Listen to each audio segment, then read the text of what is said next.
ইসরায়েলের হামলার পর পারমাণবিক বোমা তৈরির ঘোষণাই দিল ইরান।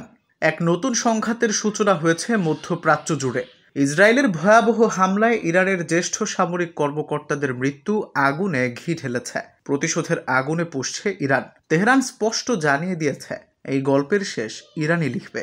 ব্রিটিশ গণমাধ্যম গার্ডিয়ানের প্রতিবেদনে বলা হয়েছে, ইসরায়েলের এই হামলাকে দেশের ইতিহাসের সবচেয়ে গুরুতর ও ভয়াবহ আক্রমণ হিসেবে উল্লেখ করে ইরানের সর্বোচ্চ নেতা আয়াতুল্লাহ আলী খামেনি কঠোর শাস্তির হুমকি দিয়েছেন।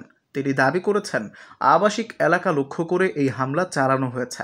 ইরানের নেতৃত্ব সামরিক ও কূটনৈতিক উভয় ধরনের জবাবের অঙ্গীকার করেছে। যদিও যুক্তরাষ্ট্র এই হামলায় জড়িত থাকার কথা অস্বীকার করেছে, তবে তেহরান মনে করছে ট্রাম্প প্রশাসন শুধু এই হামলার বিষয়ে অবগতই ছিল না, বরং গোপনে এর অনুমোদনও দিয়েছিল। একটি গুরুত্বপূর্ণ সতর্ক বার্তায় ইরান ইঙ্গিত দিয়েছে যে যদি বর্তমান ইরান টিকে থাকে, তবে ইসরায়েলের হামলার মুখে তারা এখন পারমাণবিক বোমা তৈরির প্রয়োজনীয়তা অনুভব করতে পারে। বিবৃতিতে বলা হয়েছে, বিশ্ব এখন ইরানের সমৃদ্ধকরণ, পারমাণবিক প্রযুক্তি এবং ক্ষেপণাস্ত্র শক্তির অধিকারের উপর জোর দেওয়াকে আরও ভালোভাবে বুঝতে পারছে।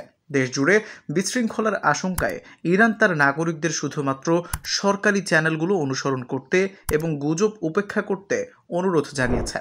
এদিকে চলতি সপ্তাহেই IAEA এর বোর্ডে পেশ করা বিস্তারিত প্রতিবেদনে ইরান পারমাণবিক অস্ত্র তৈরির কাছাকাছি রয়েছে এমন কোনো প্রমাণ পাওয়া যায়নি। যদিও প্রতিবেদনে বলা হয়েছে যে পারমাণবিক কর্মসূচির উদ্দেশ্য সম্পূর্ণ বেসামরিক কিনা তা নিশ্চিত হওয়া যায়নি। তবে ইসরায়েল বলেছে, ইরানের পারমাণবিক কর্মসূচি তেল আবিবের জন্য বড় হুমকি, আর সে কারণেই এই হামলা চালানো হয়েছে। Al Mahmud, rising campus, Dhaka.